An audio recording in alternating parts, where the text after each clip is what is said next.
Hey, hey, this is the part of the day where I speak out loud for a few minutes. Didn't leave my apartment today, although I got dressed to go out twice, and each time I changed my mind, decided not to. I'm going to respond to a few pieces of prognostication. This is from USA Today. It's an article of, failed predictions for the year 2020. Since, we're almost there, why not? So a lot of these are from Ray Kurzweil. Ray is fun to look at in the rearview mirror because he is so aggressively optimistic in his predictions. So, for example, Ray Kurzweil predicted in 1999 that human life expectancy would rise to over 100 by 2019. So USA Today reports that the current global average life expectancy is 72.6 years. In the United States, it is 78.6 years. But as we all know, in the United States, that number is going down. Now, there's this idea in life extension that there comes a time when modern or fabulous futuristic medical technology is adding more than 1 year to average life expectancy every year. And even though people will still die, that's almost like, guaranteed immortality. If medical science cannot necessarily keep you alive forever, but it can keep you alive, it can add more than a year to your life every year, well, then, you're basically banking years. And we're not there yet. I don't know that we ever will be there. But Ray Kurzweil claims that he is there. So while life expectancy hasn't topped 100 years, for the population at large, Kurzweil claims that for him, it has. Because he takes absurd amounts of vitamins. At one point, I don't know if it's still the case, but he had an employee who did nothing but manage his vitamins to bring him his supplements, throughout the day. So some others. Computers will be invisible. Basically, they'll just be embedded in everything. Well, that's kind of true. Not, what we think of as computers, but microprocessors are embedded in a lot of stuff. But I don't know how old my fridge is. It came with the apartment. It doesn't look remotely new, but it works. I don't see any reason why it should be replaced until it breaks. And what if it lasts another 10 years? Then, you could make predictions about what fridges will be like in 10 years today. But if I still have the same fridge in 10 years that I have today, I don't know that I'll be living in this apartment, but whoever is living in this apartment will be using that fridge unless, it breaks. But it doesn't matter what the current state of new fridges are. Not everybody's going to have one. So a lot more depends on the economy than on technological breakthroughs in some areas. So computers being invisible. Well, we certainly know what our phones look like. For a lot of people, the phone is, their primary interface with the larger technological, digital information infrastructure of the world. We know what our phones look like. We look at them all the time. So, in that respect, no, computers aren't invisible.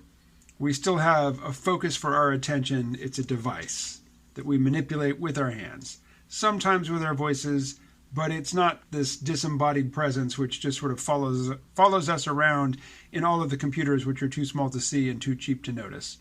We're not there yet. We might get there. I don't know. Maybe not. Prediction number 3, books will be dead. Well, for me they kind of are. I'm totally on audiobooks, but I see that as a temporary, I hope it's temporary. I do want to get back to reading actual books. But to me, it seems a sort of temporary symptom of larger malaise, which I'm hoping to cure. Prediction number 4, though, your every move will be tracked. Well, that one pretty much came true. This is another Kurzweil prediction. Kurzweil predicted that privacy would be a huge political and social issue, and that each individual's practically every move will be stored in a database somewhere. It is, but the people or the entities that are storing it mostly just want to sell stuff to us. They're not really looking to restrict our freedoms or, crack down on us for associating with the wrong people. Now, if you listen to or read anything about how many FISA court warrants gets, approved every year, yes, clearly elements of the United States government and, governments, the equivalent elements in your government if you don't live in the United States, they are certainly keeping track of a lot of people. Certainly far more people than, actually pose threats to the security of our nations. But they don't seem to be as good at it as Google, Apple, Facebook, Amazon. And they have different goals. So next prediction. World's population will reach 8 billion. Yeah, we're closing in on it, not quite there yet. In 1994, the International Food Policy Research Institute projected the world population would increase by 2.5 billion to reach 8 billion by 2020. Close, but no cigar. The world population is 7.7 billion, according to the United Nations. So 7.7 billion is close enough to 8 for me to think that if this prediction was made in 1994, that's a pretty good prediction. Another prediction, by 2020 we'd have self-driving cars. Kurzweil predicted that. Well, who's we? I don't have one. They exist, but they're not plying the roads in, great numbers right now. Here's one. It will be normal to retire at 70. In his 1994 book, The World in 2020, British commentator and editor Hamish McRae foresaw retirement ages reaching 67 to 70. So this didn't come to pass. The retirement age in the United States, anyway, is 65 for men, 63 for women. Thing is, it doesn't matter what the official retirement age is. Some people won't be able to afford to stop working.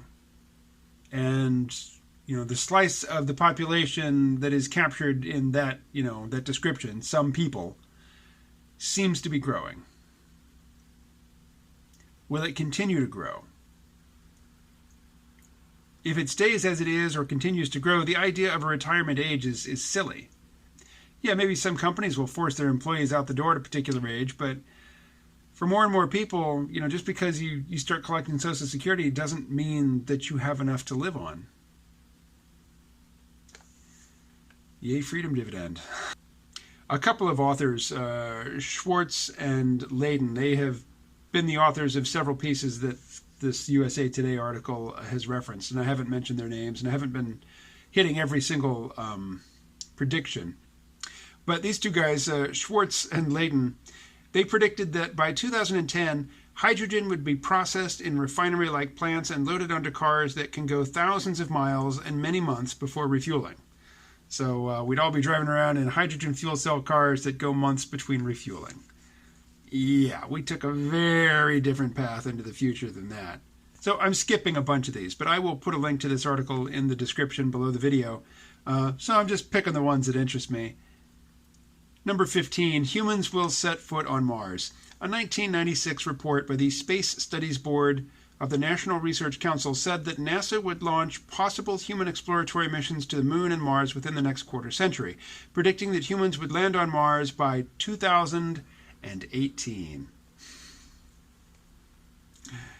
Schwartz and Layden, these two again, envision a similar scenario. In 2020, humans arrive on Mars. The 4 astronauts touch down and beam their images back to the 11 billion people sharing in the moment. The expedition is a joint effort supported by virtually all nations on the planet, the culmination of a decade and a half of intense focus on a common goal. Now, what's interesting here in this quote is that the 4 astronauts who touched in on Mars are going to beam their images back to the 11 billion people on Earth in 2020. There's 2 failed predictions in one. Huh. And here's one. I mean, this is a prediction from 1968, so you got to cut it some slack. This is, again, we went down a completely different historical path than this guy was looking down. This person, who I'll just put their name up on screen and call them Fred. Fred, a political science professor at the Massachusetts Institute of Technology, predicted that better communication, easier translation, and greater understanding of the nature of human motivations would make it easier for people to connect across ethnic and national lines. Quote, "By the year 2018, nationalism should be a waning force in the world. The increasing openness about feelings and identifications may help men to overcome some of the more destructive and hostile motivations that underlie nationalism." Close quote. Yeah. Again, that was the path he was looking at. That was a mirage. We didn't get anything like that sort of future. Nationalism is as strong as it's ever been. Stronger than it's been in certain times, because, there was a time when nationalism was not the norm, when people's tribal affiliations outweighed any, claim by a national leader by a mile. And that's no longer the case. I guess this is the lesson that I draw from all this, and, I hold it lightly because this isn't, the result of extensive research or anything. I'm just reading pieces from a USA Today article. But the take home is really interesting things happen. But when you're waiting for them to happen, they take a really, really, really long time to get here.